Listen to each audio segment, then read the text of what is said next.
Spoštovani gospod predsednik Državnega zbora, člani vlade, spoštovani visoki zbor.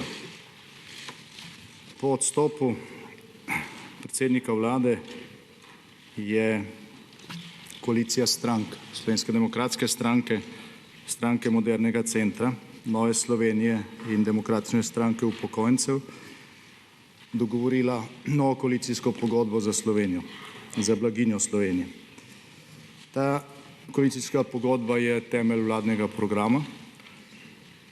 Zdaj ta vladni program bo seveda predstavljen ob predlogu vlade v naslednji fazi, če bom danes kot kandidat za predsednika vlade dobil vaše zaupanje. Danes v skladu z 226. členom Poslovnika tukaj lahko predstavim zgolj smernice za oblikovanje bodoče vlade. Zdaj v koalicijski pogodbi smo izhajali iz aktualne situacije v Sloveniji, iz dejstva, da je predsednik vlade nepričakovano odstopil, da je s tem povzročil vladno krizo in da sta bili pred nami dve možnosti. Ali predčasne volitve, ki bi v najboljšem primeru Sloveniji dale novo vlado tam nekje jeseni, novo in operativno vlado tam nekje jeseni, ali pa poskus oblikovanja nove večine v tem državnem zboru. Slovenska demokratska stranka se je kot vedno po vsakih volitvah bila pripravljena pogovarjati z vsem in smernice, ki bodo danes predstavljene, so smernice tistih, ki smo se bili pripravljeni pogovarjati in tudi dogovoriti o tem, kako rešiti ključne probleme, ki so v tem času pred državo, zavedajoč se, da sta pred nami v bistvu zgolj dobri 2 leti mandata in da je vsaka koalicija, tudi ta za polovični mandat, pač lahko zgolj kompromis o tistih rešitvah, o katerih se vsi koalicijski partnerji strinjamo. Zdaj, kot izhodišče smo postavili dejstvo, da trenutno v tej državi, da se trenutno v tej državi ne soočamo zgolj z problemi materialne narave, ampak tudi tistimi globljimi. Zaradi tega bo koalicija v ospredje postavljala predvsem vse tisto, kar nas združuje in povezuje. Zagovarjali bomo sodelovanje na podlagi pripravljenosti delati za skupno dobro. Izzive, ki niso dobili odgovorov v obstoječi koalicijski pogodbi, pa so bodisi nekje okvirno znani v tem smislu, da vemo, da se lahko pojavijo, ali pa so nepričakovani, ker v vsakem mandatu pridejo stvari, ki jih je nemogoče načrtovati. Na te izzive bomo skušali iskati odgovore z dogovarjanjem, z iskanjem soglasja in k oblikovanju sistemskih rešitev bomo povabili tudi opozicijo ter predstavnika obeh narodnosti v tem državnem zboru. Zdaj v izhodišču teh programskih smernic pa v izhodišče teh programskih smernic je vzpostavljen trditev, da Slovenija zmore več od tega, kar trenutno izkazuje. In da je več mogoče doseči prvič z ukrepi, ki ne zahtevajo nikakršnih dodatnih finančnih sredstev. Nasprotno, lahko ta sredstva sproščajo. In seveda v drugem delu z ukrepi, ki zahtevajo obsežne prerazporeditve finančnih sredstev, pa tudi to ne bo dovolj, se pravi, zahtevajo tako prerazporeditve finančnih sredstev, kot tudi ustvarjanje pogojev za to, da bo bruto domači proizvod te države večji in da se bo v državne blagajne nateklo več sredstev. Nekateri ukrepi v prihodnosti bodo seveda zagotovo terjali tudi določene višje prispevne stopnje na podlagi širših soglasij in dogovorov glede na neizprosno demografsko statistiko, s katero smo soočeni, o tem pa nekaj več v nadaljevanju. Torej, kaj je tisto, kar lahko že brez višjih finančnih vložkov naredimo bolje in s tem omogočimo tudi sproščanje dodatnih potencialov. Gre predvsem za dve stvari, gre za debirokratizacijo in za decentralizacijo. Ob koncu mandata zadnje vlade, ki smo jo vodili, je bila narejena ocena zmogljivosti državne administracije v Sloveniji. To je bilo v začetku leta 2013. Ne bom vas zdaj utrujal s celotno statistiko, saj deloma jo poznate. Naj pa povem, da smo tam odkrili primere, recimo, ko je leta 1996,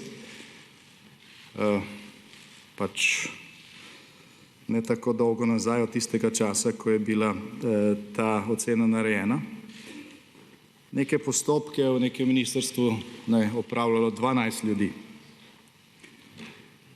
Leta 2013 je te postopke izvajalo 29 zaposlenih. Iste postopke. Danes je teh 33. Se pravi, leta 1996 je 12 ljudi z lahkoto zmoglo opraviti te postopke, danes zato potrebujemo 33 zaposlenih v državni administraciji, ob tem, da nas je še vedno 2 milijona, da so računalniki bistveno bolj zmogljivi in da lahko tudi iz bogate prakse, dobre prakse drugih evropskih držav prenesemo kakšno rešitev, ki omogoča stvari opraviti bolje in hitreje in tudi ceneje.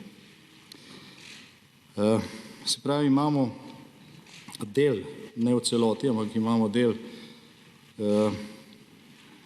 administrativnega dela javnega sektorja, ki zaposluje preveč ljudi, tudi kvalitetnih kadrov, po drugi strani pa teh kadrov primanjkuje v gospodarstvu in jih iščejo z lučjo pri belem dnevu. Tukaj je nujno potrebna določena prerazporeditev. Ali pa en drug primer. Ko sva s kolegom Igorjem Omerzo leta 1987 pred davnimi desetletji ustanavljala mikropodjetje Mikroado, so zato potrebovalo 48 soglasij. To je pomenilo nekaj mesecev stanja v vrstah, izpolnjevanja obrazcev in ko smo imeli vseh teh 48 soglasij, bilo lahko podjetje ustanovljeno. Danes lahko podjetje ustanovite zelo hitro, vse na enem mestu. Ko pa gre za poslovanje, pa kljub temu, da jaz nisem znan po kakšnih zelo pozitivnih ocenah bivšega režima, lahko rečem, da je bilo takrat poslovanje celo bolj enostavno, kot je danes. Zakaj?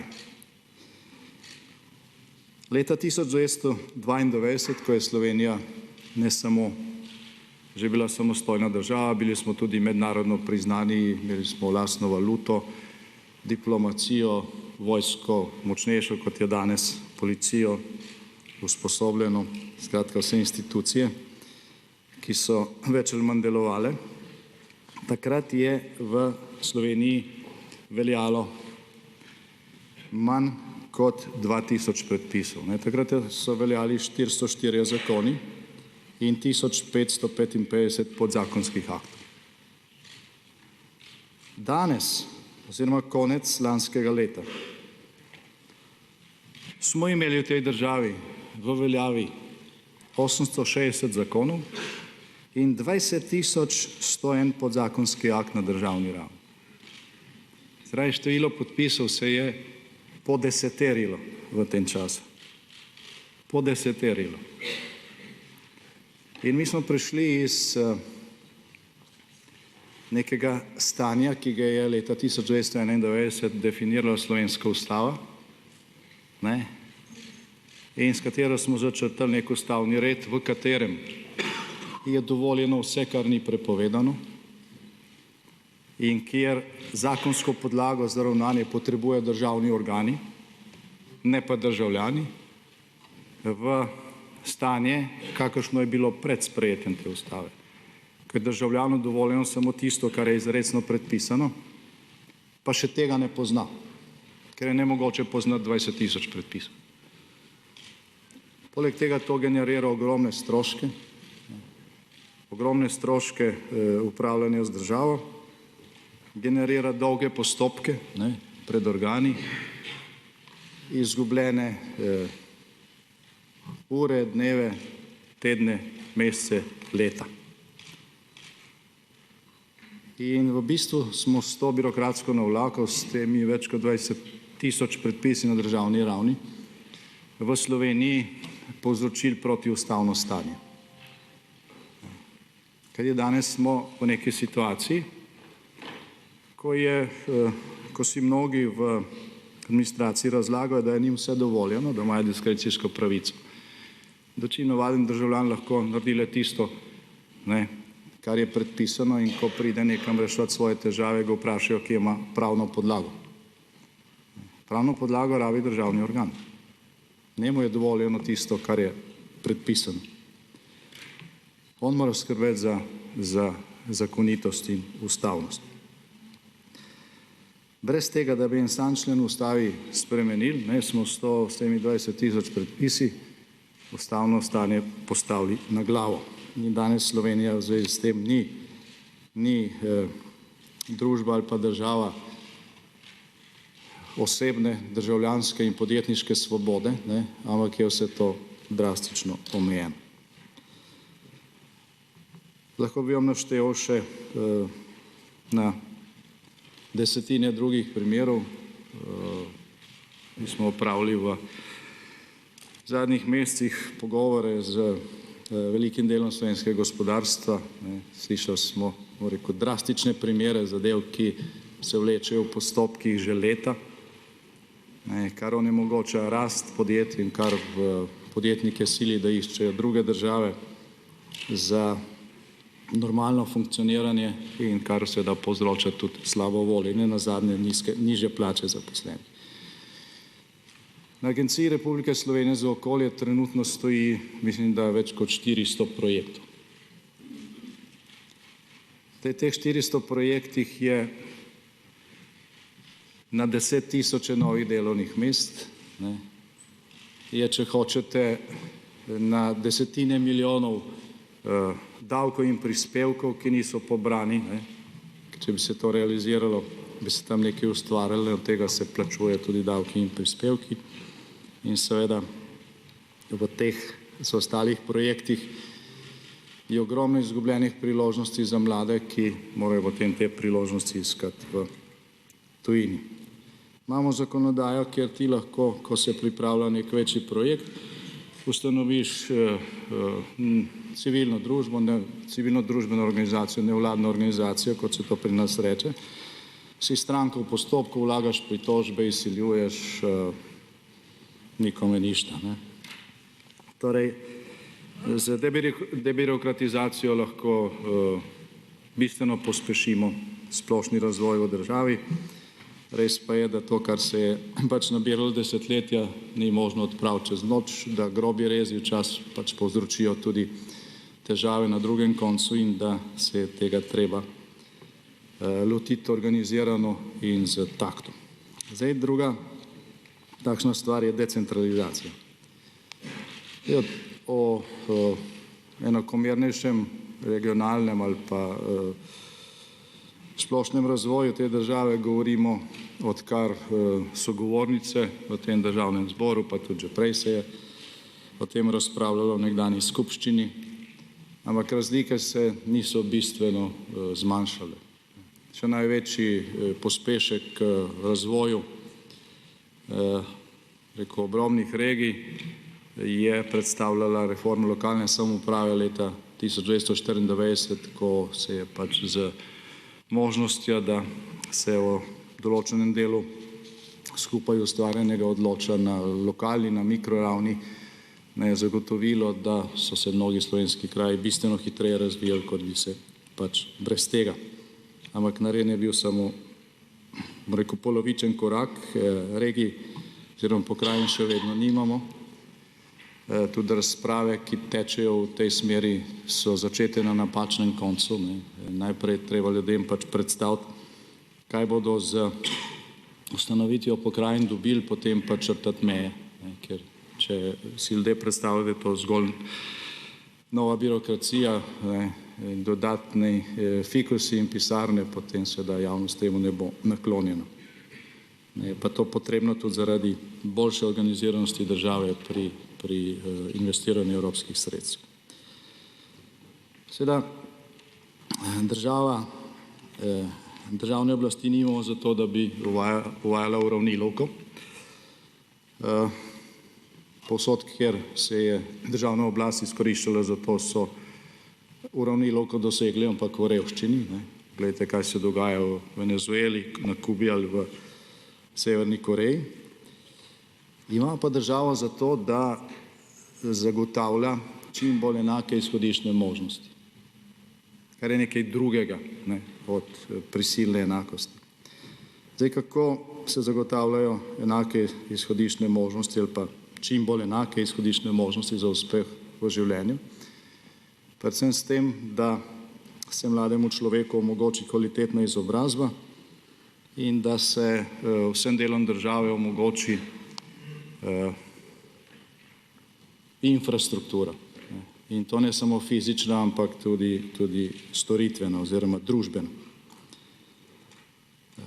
Zdaj, lahko vam navajam statistične podatke, kako je s tem recimo v Ljubljani ali pa v Prekmurju. Videli boste, da v veliki meri capljamo na mestu. Trenutno je Slovenija, kar se centralizma tiče, v nekem stanju, ki škodi ne samo obrobju, ampak tudi centru. Ljubljana se danes duši v prometu, mesto, ki ima manj kot 300 tisoč prebivalcev, dobrega 1/4 milijona, ima večje komunikacijske probleme kot večina evropskih mest ali pa svetovnih mest, ker je 3 milijone ljudi, kajti v ta center se vsak dan steka 130–140 tisoč ljudi in tisti, ki se v Ljubljano vozimo, vemo, da zjutraj ne moreš v normalnem času, ne samo v Ljubljano, ne moreš niti mimo nje in dosti podobno je ob konicah popoldan. Kljub temu, da ko pogledaš številke, se človek lahko samo čudi, kako je rekel, v tako majhnem, med tako relativno majhnem številu ljudi možno napraviti tako gnečo. Ampak tukaj grejo stvari stihijsko naprej. Na milijone delovnih ur, pa tudi ur življenja se zgubi v teh kolonah. In nikjer ni videti nekih ukrepov doslej bilo, ki bi to začeli spreminjati. Tudi tukaj ni možnih rešitev, ko bi se vse to odpravilo čez noč. Je pa možno prenehati z praksami, ki ta problem povečujejo. Zakaj recimo stanovanjski sklad še vedno gradi stanovanje v Ljubljani, ker so še enkrat dražja kot marsikje drugje po Sloveniji, poleg tega je Ljubljana že itak natrpana. To je dvojno škodljivo ravnanje. Zakaj se vsaka nova institucija, ki se oblikuje, ustanovi v Ljubljani? To je tudi, bom rekel, dvojno škodljivo ravnanje. Zdaj, koalicija, ki smo jo sestavili, se je zavezala, da bodo vse nove institucije, če bodo nastale ko bodo nastale od demografskega sklada, naprej locirane izven centra. V nadaljevanju, čeprav je to verjetno ambicija za prihodnji mandat, je potrebno določene institucije, ki so zdaj v centru, razseliti po državi, ker to ne bo v ničemer v pogojih, sedanjih tehnoloških pogojih, ki zagotavljajo mnogokrat nemoteno poslovanje tudi na daljavo, zmanjšale učinkovitosti katerekoli institucije. Poznamo tudi dobro prakso v drugih evropskih državah. In seveda, ključno za to, da je decentralizacija nek strateški projekt, ki se odvija z realnimi koraki, je to, da se v celi državi gradi kvalitetna infrastruktura. Znotraj tega še posebej digitalna, zato ker bo v prihodnosti vse več delovnih mest vezanih na to infrastrukturo. Tako da program, ki ga ima nova Evropska komisija v zvezi z digitalizacijo Evrope, je v veliki meri tudi program, ki ga mi potrebujemo za to, da bo v Sloveniji možno delati hitrejše korake v smer decentralizacije. Poleg tega danes, kot vemo, obstajata dva ključna izenačevalca v tem smislu, da zagotavljata čim bolj enake izhodiščne možnosti v družbi, to sta izobrazba in internet. Se pravi, možnost dostopa do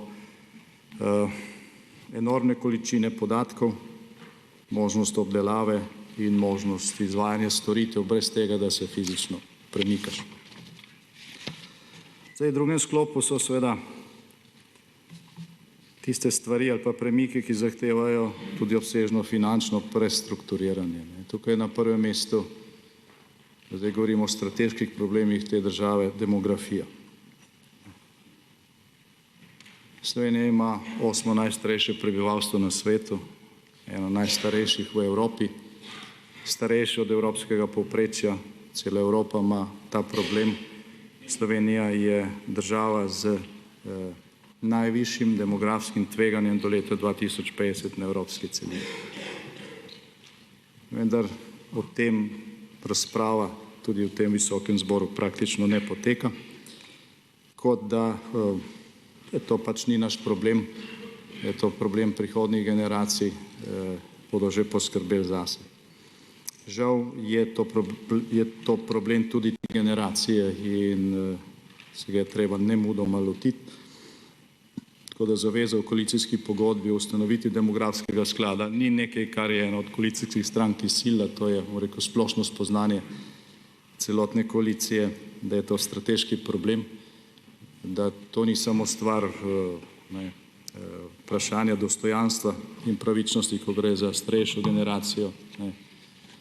Demografski problem se začne pač pri rojstvu ali pa pri znižanju rojstev.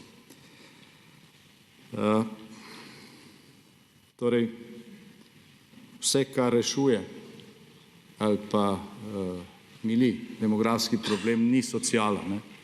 Družinska politika ni socialna politika. Družinska politika je naložbena politika v prihodnost. Vsi ukrepi s tem povezani s tem so ključnega pomena za prihodnost te države. Seveda ta problem povečuje tudi odhajanje mladih. Zato, da se ta trend zaustavi, je potrebno narediti zelo veliko stvari. Skupni imenovalec teh ukrepov pa mora biti nek optimizem, neka vizija za tistega, ki razmišlja, ali bi šel ali bi ostal, da se odloči, da v Sloveniji prihodnost je. Tega ni možno narediti z propagando, z zakoni in tako naprej. To je možno narediti samo z ukrepi, ki delujejo, ki jih ljudje neposredno občutijo. Neposredno, ko gre za mlado generacijo, je ključen stanovanjski problem in v zvezi s tem imamo v koalicijski pogodbi vrsto konkretnih ukrepov za njegovo reševanje. Treba pa povedati tudi to, da v Sloveniji obstaja kategorija ljudi, nekaj 100.000 jih je, starejša generacija, večina med njimi je garala celo življenje, pred sabo nimajo mladosti in priložnosti, niti te alternative, ali bi ostali doma ali bi šli v tujino. Borijo se zgolj za to, da na nek način kolikor toliko dostojno preživijo jesen svojega življenja. Gledano z vidika neke splošne ali pa, če hoče, družbene pravičnosti, je to daleč največji cmok v grlu te družbe. Da ljudje, ki so delali 40 let, ne dobijo na koncu meseca od tega, kar so vplačevali v pokojninski sklad, dovolj denarja za to, da dostojno preživijo in so mnogi odvisni od svojih otrok ali od vnukov, če jih imajo. Tako da vsi tisti ukrepi, ki so v koalicijski pogodbi, vse tiste ukrepe, ki so v koalicijski pogodbi in ki merijo v omilitev tega problema, mislim, da to niso ukrepi, ki so tam zato, mislim, da se vsi zavedamo, da to niso ukrepi, ki so tam zato, ker bi to bil pač nek kompromis o pisanju koalicijske pogodbe, ampak zato, ker se ker se nas več tudi preko meja te koalicije zaveda, da to je problem. Kakorkoli to obračate, veste, da to je problem. Vemo, da to ni možno rešiti, da ga ni možno rešiti čez noč niti v enem mandatu, da pa smo ga dolžni začeti naslavljati in reševati. Da smo dolžni končno ustanoviti demografsko-pokojninski sklad, katerega se je preneslo državno premoženje, kolikor ga je še ostalo, da se bo tam plemenitilo, da bo od tega plemenitenja dividende imela generacija, ki je to premoženje ustvarjala. In da izplačilo pokojnin ne bo v prihodnosti izključno strošek živega dela generacije, ki je še zaposlena. Tukaj so rezerve in treba se organizirati v smer, da te rezerve izkoristimo. V teh razpravah, kolikor jih je pač o demografskih problemih, se večkrat sliši, češ, saj če ne bo dovolj rojstev doma, tukaj je priseljevanje, imigracija, okrog Evrope so države, ki so v nekaj desetletjih podvojile ali celo potrojile prebivalstvo, medtem ko se je evropsko krčilo. Bomo pač na ta način reševali ta problem. Opozarjam na to, da gre tukaj za veliko iluzijo. Da deloma je to seveda res. Zgodovina človeštva je tudi zgodovina migracij in imigracij. Vendar pa so doslej delovale samo tiste, ali pa so se končale v pozitivnem izhodu samo tiste, kjer je poleg imigracije prihajalo tudi do integracije. Do integracije pa lahko prihaja, če gre tukaj za znosna razmerja med tistimi, ki pridejo in tistimi, ki so nosilci neke kulture, v katero se tisti, ki pridejo, asimilirajo. In če gledamo zgolj številke, imigracije, ti imigrantski pritiski na Evropo sami po sebi niso bistveno večji letos, lani, tudi ne leta 2015, kot so bili v zadnjih 50 letih. Če gledamo ključne evropske države, recimo Nemčija, Nemčija je imela približno enak priliv migrantov v zadnjih 50 letih. Nič bistveno več ni zdaj. Tisto, kar je seveda problem za Nemčijo in za večino evropskih držav, je to, da se je število rojstev v teh državah v teh 50 letih zmanjšalo za 3-krat. In integracija enostavno ne deluje več. In zato je to ključni problem. Ne migracije, ampak nesposobnost številnih evropskih narodov, da se regenerirajo, in tukaj je Slovenija žal na tisti strani, kjer imamo problem. In velja tako za Evropo, kot tudi za Slovenijo. Ko so šli naši rojaki v Kanado, v Ameriko, v Avstralijo, v Argentino, so se pač prilagodili tisti kulturi, kamor so prišli. Običajno zelo dobro, žal nekateri tako, da druga generacija niti ni več govorila slovensko. Ampak so se integrirali, niso bili problem za tisto družbo. Prihajali so iz približno enakega civilizacijskega okolja. Zdaj, enaka pravila morajo veljati tudi pri nas.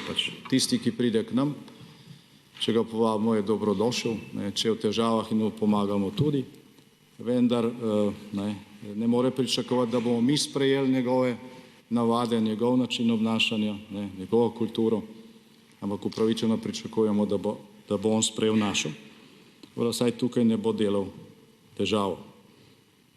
In ne glede na to, katera vlada bo v tej državi ali v katerikoli drugi evropski državi v prihodnosti, mislim, da je tukaj vrag vzel šalo in da je jasno, da se ne bomo mi prilagajali civilizaciji, ki ne priznava enakopravnosti žensk, ne priznava ločenosti cerkve od države, ne priznava verske svobode in ki kriminalizira istospolne zveze. In še marsikaj bi se lahko naštelo. Tukaj so meje, ki se jih pač ne bo prešlo. Zdaj naslednji tak ukrep, ki terja večje prestrukturiranje, je vzpostavljanje oziroma oblikovanje okolja za gospodarski razcvet.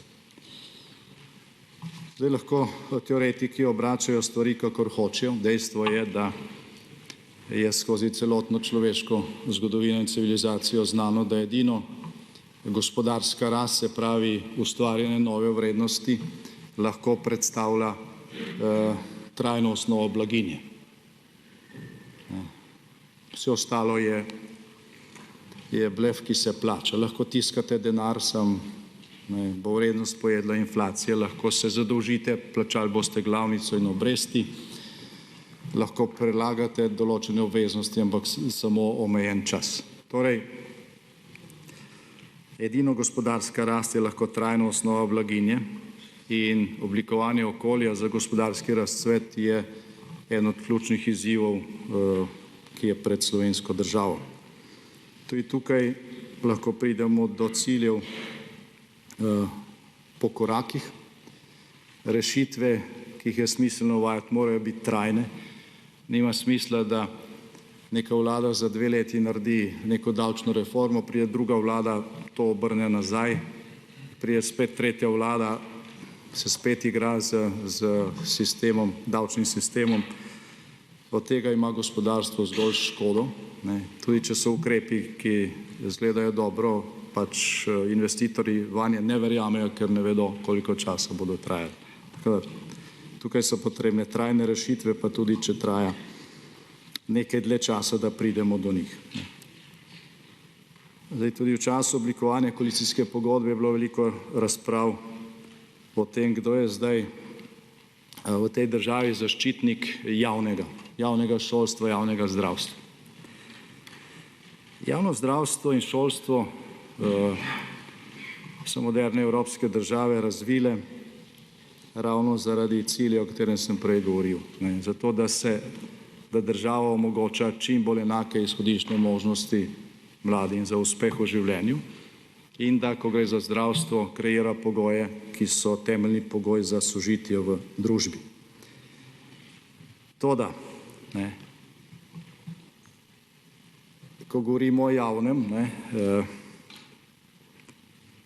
ne sme to biti javno v smislu samo, da je javno, pa če je še tako slabo, samo, da je javno, pa naj stane, kar hoče. Naj bo javno, da bodo žilne opornice ali odmerek krvi za transfuzijo bistveno ali celo 3-krat dražje kot v sosednji državi, ker na koncu pol pridemo do javnega, v katerem prvorazredni lahko koristijo vse usluge tega javnega, tisti na zadnji strani vrste pa nikoli ne pridejo na vrsto. In žal imamo v nekaterih primerih situacijo, ko smo blizu temu. Zaradi tega je tudi v javnem zdravstvu ali pa tudi v državi, ki ima v osnovi kot osrednji steber javno zdravstvo in javno šolstvo potrebna konkurenca. Brez konkurence ni kvalitete. Od, prve sumerijske civilizacije znane skozi celo človeštvo se to potrjuje. In končno imamo tak sistem zapisan v ustavi. Slovenija nikoli ne bo javnega šolstva in javnega zdravstva zamenjala z privatnim sistemom, kot ga imajo nekatere druge države. Je pa po drugi strani seveda tudi treba reči, da ne drug sistem ne bo deloval če bo pač samoumeven, če ima nobene konkurence in če tukaj ne bo tudi možnosti izbire. In še neko stvar je treba povedati na začetku. Danes, še prej, preden se odločate o vladi, vsi vemo, da je zdaj v nastajanju pač že tretja ali četrta vlada, ki bo spet rekla, da je temeljni problem, ki ga je treba v Sloveniji reševati, v zdravstvenem sistemu. Da so tukaj nakopičene največje težave, ki jih največ ljudi občuti in da, če hočete, koalicija stoji in pade na tem, ali bo sposobna reševati te probleme. Zato je treba že na začetku povedati, da so problemi v zdravstvu rešljivi, ampak ne brez tega, da se tam vzpostavi red in ne brez tega, da se spremeni, dogradi plačni sistem. In to velja še za nekatere druge podsisteme. Kajti, od leta 2004 je Slovenija del evropskega prostora, prostora Evropske unije, prostega pretoka kapitala, blaga, ljudi in znanja. In inženirji, zdravniki, medicinske sestre, IT strokovnjaki, vrhunski menedžerji, raziskovalci, znanstveniki z dosežki imajo možnosti zaposlitve na evropskem trgu nediskriminatorno, kjerkoli, mnogi tudi na svetovnem trgu delovne sile. To je dejstvo. Mi se lahko sprenevedamo, kakor se hočemo, ampak če slovenski tako privatni kot javni sektor ne bo mogel izplačevati tem ljudem konkurenčnih plač, bodo pač odhajali. Bodo pač odhajali in soočali se bomo z posledicami, s katerimi se že soočamo, krpale se bodo luknje, prihajali bodo ljudje, ki vam ne bodo znali napisati v slovenščini niti izvida, niti recepta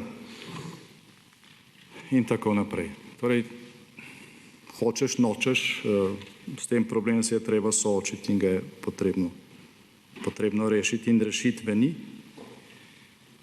Ne, rešitve ni izven tega, da priznamo, da pač morata biti tukaj tako javni kot privatni sektor konkurenčni. Privatni sektor se sicer tukaj trudi, je pa problem, ker pač višje znanje ali pa večje znanje je potrebno za neko delovno mesto, bolje je treba nekoga tukaj plačati, večji so prispevki in dajatve in to odganja številne dejavnosti izven okvira slovenske države. Se pravi, ne odhajajo samo posamezniki, visoko kvalificirani strokovnjaki, odhajajo v tujino tudi podjetja, visoko donosna podjetja. In če ta podjetja v prihodnosti ne bodo imela doma konkurenčnih pogojev, bodo odhajala še bolj. Nekateri nikoli ne bodo odšli, tisti, ki so vezani na javne razpise, na državni denar in tako naprej. Odšli bodo pa vedno dražji, ker bodo imeli vedno manj konkurence in bo tudi to problem. Torej, tisti, ki bi jih nekateri želeli čim bolj obdavčiti, tistih bo vse manj v tej situaciji in posledično bo seveda vse manj denarja tako v proračunu kot v zdravstveni in pokojninski blagajni. No in kot sem rekel že prej, tudi če vse te stvari zagotovimo, potrebni bodo znotraj javnih financ premiki tudi v smislu v prihodnosti višanja prispevnih stopenj tako za zdravstvo kot za oskrbo starejših, ker je tukaj statistika neizprosna. Ampak to višanje bo šlo mimo neopazno, če bomo ustvarjali več, če bo gospodarska rast velika, če bomo odpravili vse te ovire, če pa bo to šlo navzdol, potem pa bo to boleče, pa tudi ne bo veliko pomagalo, ker imaš ti lahko visoko stopnjo obdavčitve, če je osnova nizka, boš dobil malo. In če se bo zmanjševala, čedalje manj. Zdaj, kar se tiče reda v zdravstvu, pa tudi ponekod drugod, danes tehnologija, predvsem tehnologija veriženja podatkovnih blokov, omogoča bistveno večjo učinkovitost brez povečanja vhodnih stroškov in tukaj je seveda digitalizacija potrebna najprej tam, kjer so učinki največji. In potem čisto na koncu tega sklopa še nekaj besed o vprašanju varnosti. Zdaj, ko je Slovenija vstopala v NATO, je z nekim širšim soglasjem, ki je šel preko vladne večine takrat, ukinila ali pa, bom rekel, zamrznila naborniški sistem in uvedla profesionalno vojsko. Uvedla je profesionalno vojsko z strateško prostovoljno rezervo, ki bi morala šteti najmanj 15.000 mož. Danes je v tej rezervi, mislim, da manj kot 800 ljudi. In Slovenija nima delujočega obrambnega sistema in naš predsednik države iz leta v leto zagotavlja, da imamo vojsko, ki ni sposobna braniti državo. Je pa to njen temeljni namen. Saj Slovenija ne potrebuje ali pa primarna potreba ni, da imamo neke enot, ki imajo težke oklepnike, ki lahko sodelujejo v NATO ali pa v mirovnih operacijah. To je pač dodatek, ker smo del sistema kolektivne varnosti. Primarna naloga obrambnega sistema je obramba države in trenutno imamo sestavo, ki te naloge ni sposobno opravljati. In če bo šlo tako naprej, čez 2 leti niti blefirati več ne bomo mogli. Zato je pač vsaj začasno odmrznitev vojaške obveznosti nujna. To ne pomeni, da bodo rekruti odhajali v NATO operacije, ker za to niso usposobljeni. To bo še vedno naloga profesionalne vojske. Gre pa za to, da se ustvarja podlaga za to, da bo struktura, ki je namenjena obrambi države, to nalogo tudi sposobna opravljati. In nenazadnje, da bo tam tudi kadrovska podlaga za profesionalni del. Tukaj obstaja, bom rekel, po raziskavah javnega mnenja več kot 2/3 podpora v slovenski javnosti. Je pa jasno, da bo tako, kot je bilo, ko je Slovenija ta sistem imela kot samostojna država, omogočena možnost civilnega služenja za tiste, ki imajo ugovor vesti in nihče ne bo prisiljen, da nosi orožje. Zdaj, v tretjem sklopu mogoče par besed, kar se smernic tiče o mednarodnih izzivih. V preostanku tega mandata je pred Slovenijo tudi vodenje Sveta Evropske unije. Evropska unija je zdaj v nekem času, katerega teže se, po mojem mnenju, ne zavedamo. Je v času po Brexitu.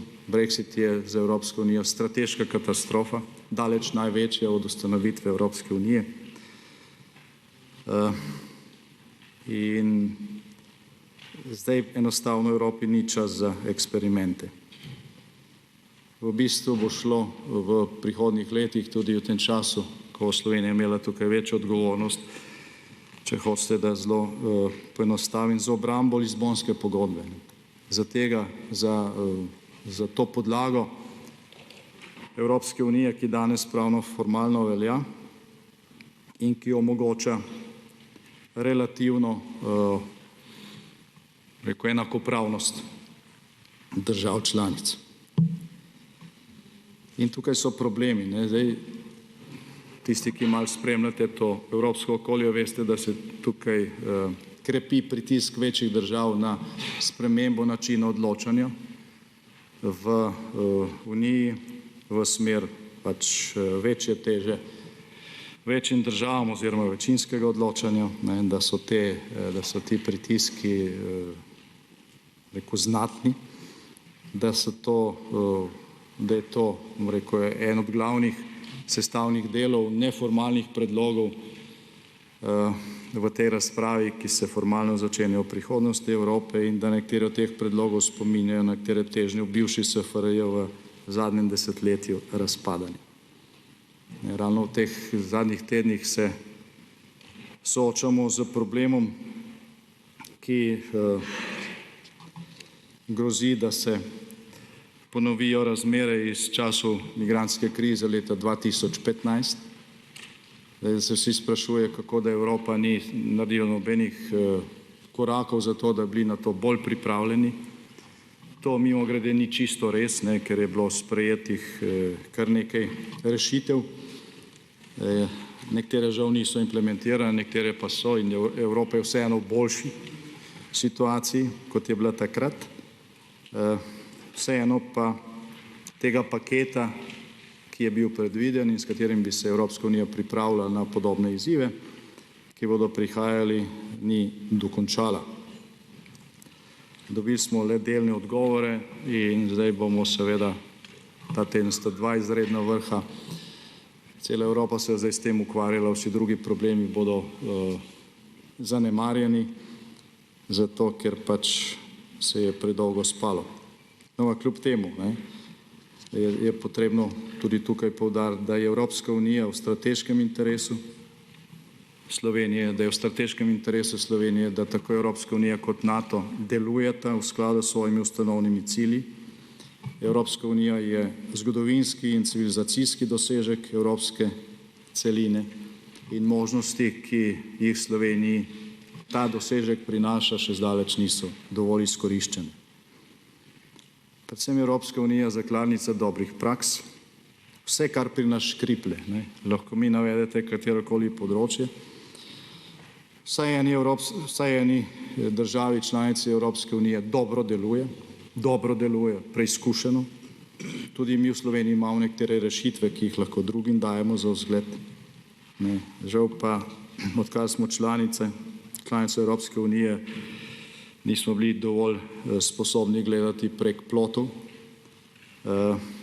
in prevzemati mnogih dobrih praks, ki so na voljo, vključno z svetovanji, ki jih lahko tukaj dobiš, ali pa posamični ali pa partikularni interesi določenih lobijev v državi enostavno ne pustijo, da bi prenesli k nam kako dobro prakso, ker se v tem kaosu dobro počutijo.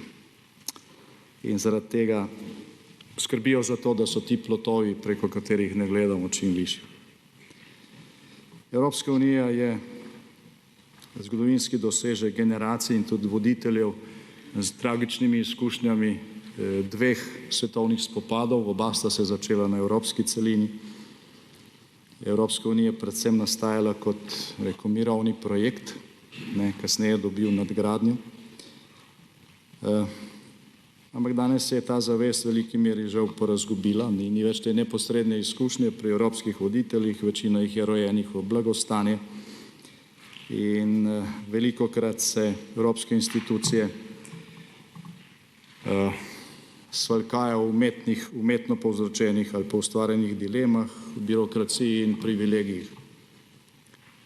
Recimo, svetovalec Evropske komisije, star 23 let, brez delovnih izkušenj, ima večjo plačo kot predsednik bolgarske vlade, ki je član Evropskega sveta, ki v bistvu predstavlja Evropsko vlado. In teh nesorazmerij je še na stotine. Zdaj ti privilegiji generirajo lasten način razmišljanja, lastne navezave in tako naprej in mnogokrat to potem prevlada pred stvarnimi problemi, ki bi se morali reševati. In še nekaj je pomembno. Zdaj v Evropski uniji enakovrednosti seveda ni. Država, ki ima 400 tisoč prebivalcev in država, ki ima 90 milijonov ljudi, ti dve državi ne moreta imeti enake teže, nikoli na svetu, nikjer niste imeli, tudi v Evropski uniji temu ni tako. Se pravi, nismo enakovredni, imamo toliko teže, kot se da izraziti preko bruto domačega proizvoda, preko števila prebivalcev in tako naprej. Vpliv je lahko večji, če si bolj spreten, in zdaj smo pri vprašanju enakopravnosti. Tudi govoriti o tem, da je v Evropski uniji zagotovljena polna enakopravnost, je velika iluzija. To je zgolj navidezna stvar. Lahko vam povem dva primera iz časa našega vodenja Evropske unije ali pa tudi kasneje. Zdaj, Po odhodu Velike Britanije sta Nemčija in Francija osrednja stebra Evropske unije, dve ustanovni članici, vse ostalo lahko naštevam, pa mislim, da ni potrebno. Ko smo mi predsedovali Evropskemu svetu, smo od blizu videli, kako ta enakopravnost deluje. Ko je neka manjša država članica nekaj predlagala, je pač administracija Evropskega sveta našla 1000 razlogov, da to ni možno. Citirali so mi po 10 členov raznih pogodb, zakaj se to ne da. Jaz sem poklical francoskega predsednika in popoldan je bilo vse v skladu z evropskim pravom. Ista stvar. So pač našli izhod. Odvisno, ali iščeš rešitev ali iščeš razloge za to, da se nekaj ne da urediti. Primer Nemčije, leta 2016 je bilo na nivoju Evropske unije dosežena velika stopnja soglasja glede nadaljevanja reševanja ali pa oblikovanja paketa za reševanje prihodnjih migrantskih kriz. V bistvu je bila proti samo Nemčija. Ena država članica od takrat 28, ker je bila proti Nemčiji, je bila proti tudi Evropska komisija in do tega kompromisa ni prišlo. Če je bila proti Slovenija, Hrvaška, Avstrija, Madžarska, Portugalska, pač bil bi še en sestanek Evropskega sveta in bi ta država tako ali drugače pač pristala na kompromis, če so vsi ostali pristali. Je pa kljub temu, seveda, ko gre za vprašanje enakopravnosti, enakopravnost znotraj Evropske unije možnost. Ni dejstvo, je možnost. Samo to možnost je treba izboriti. Izboriti si jo potrebno in zaradi tega sem prej govoril o pomenu Lizbonske pogodbe, ker ta pogodba v pravnem smislu daje tudi manjšim državam članicam možnosti, da si enakopravnost izborijo. Še posebej, če so dovolj spretne in če so se sposobne povezovati s tistimi, ki imajo podobne interese. Pred tem polovičnim mandatom so seveda tudi izzivi, ki mogoče takrat, ko je gospod Šarec odstopil, jih niti ni bilo na vidiku. Že potem smo dobili podatek, da je bila rast bruto domačega proizvoda zadnje četrtletje lanskega leta manj kot 2-odstotna. Slovenija potrebuje skoraj 2-odstotno gospodarsko rast zato, da generira dovolj denarja, da plačamo dolgove. Letno tranšo obresti predvsem. Vse tam do 2 odstotkov ne moramo nič investirati. Gre vse za dolgove, ki smo si jih nabrali. Potem je tukaj ta grozeča epidemija ali pandemija koronavirusa. Negativne gospodarske posledice je nemogoče oceniti. Zagotovo bomo epidemijo obvladali. Saj, če pogledate nazaj zadnjih 20 let, nekaj podobnega se pojavi vsaka 4 leta. Zelo zanimiv slučaj. Je pa cena neznana, kot je bila vedno doslej. In je to tveganje. In v zadnjih dneh moram reči, dobivamo opozorila tudi iz dosedanjih vladnih krogov, da v sprejetih proračunih za letos in naslednje leto zeva nekaj 100-milijonska luknja. Se pravi, so viri predvideni, ki niso realni in so izdatki, ki niso pravilno ocenjeni. Se pravi, je tukaj veliko tveganja in zelo malo jastogov, če se izrazim v znanem žargonu. Ampak ne glede na te nepredvidljive stvari, vse te težave so rešljive. Dejstvo je, da Slovenija s svojimi potenciali zmore bistveno več od tega, kar se trenutno izkazuje. Smo daleč po tem, kar zmoremo. Leta 2008 je Slovenija dosegala 91% evropskega povprečja. Ampak to je bilo leto in mandat, ko je takratna vlada 53 sistemskih zakonov uskladila v okviru partnerstva za razvoj z opozicijo v tem državnem zboru in so ti zakoni dobili tudi po 60 ali 70 glasov, se pravi 2/3 večino. Takrat smo imeli 8 milijard državnega dolga. Danes ga imamo 32 in smo globoko pod 20%. Ampak zato, da naredimo več, je potrebno izpolnjevati nekaj pogojev, predvsem dva sta pomembna. Prvič, potrebno je odgovorno upravljanje z državo, kar pomeni marsikaj, med drugim tudi to, da ne smemo potrošiti milijonov za študije o dolgotrajni oskrbi starejših in ob tem ne zgraditi niti enega samega doma za starejše. Naši rojaki, ki potrebujejo dostojno oskrbo, na jesen svojega življenja od teh študij namreč nimajo nič. In seveda potrebno je sodelovanje in ne izključevanje, potrebni so isti vatli za vse, brez delitve na prvo in drugorazredne. Danes, če bi ta dva pogoja bila izpolnjena preko vsa desetletja, odkar je Slovenija nastala, bi bilo več potencialov izkoriščenih, plače v Sloveniji bi bile lahko realno vsaj za četrtino večje, enako pokojnine. Pa žal temu ni bilo tako. Ampak vsi vemo, da za nazaj se ne da spremeniti ničesar, zato mi za naprej ponujamo roko sodelovanja. In vsi, ki so jo po zadnji vladni krizi, ki je mimogrede v ničemer ni povzročila opozicija, to roko že sprejeli, v bistvu ponavljajo veličino korakov tistih, ki so leta 1990 pred usodnim zgodovinskim plebiscitnim glasovanjem Slovencev za samostojno Slovenijo pomagali graditi takratno enotnost naroda, brez katere bi danes namesto vas odločali v neki drugi prestolnici. Naša vrata za sodelovanje v skupno dobro ostajajo odprta tudi za vse ostale, mi nikogar ne izključujemo.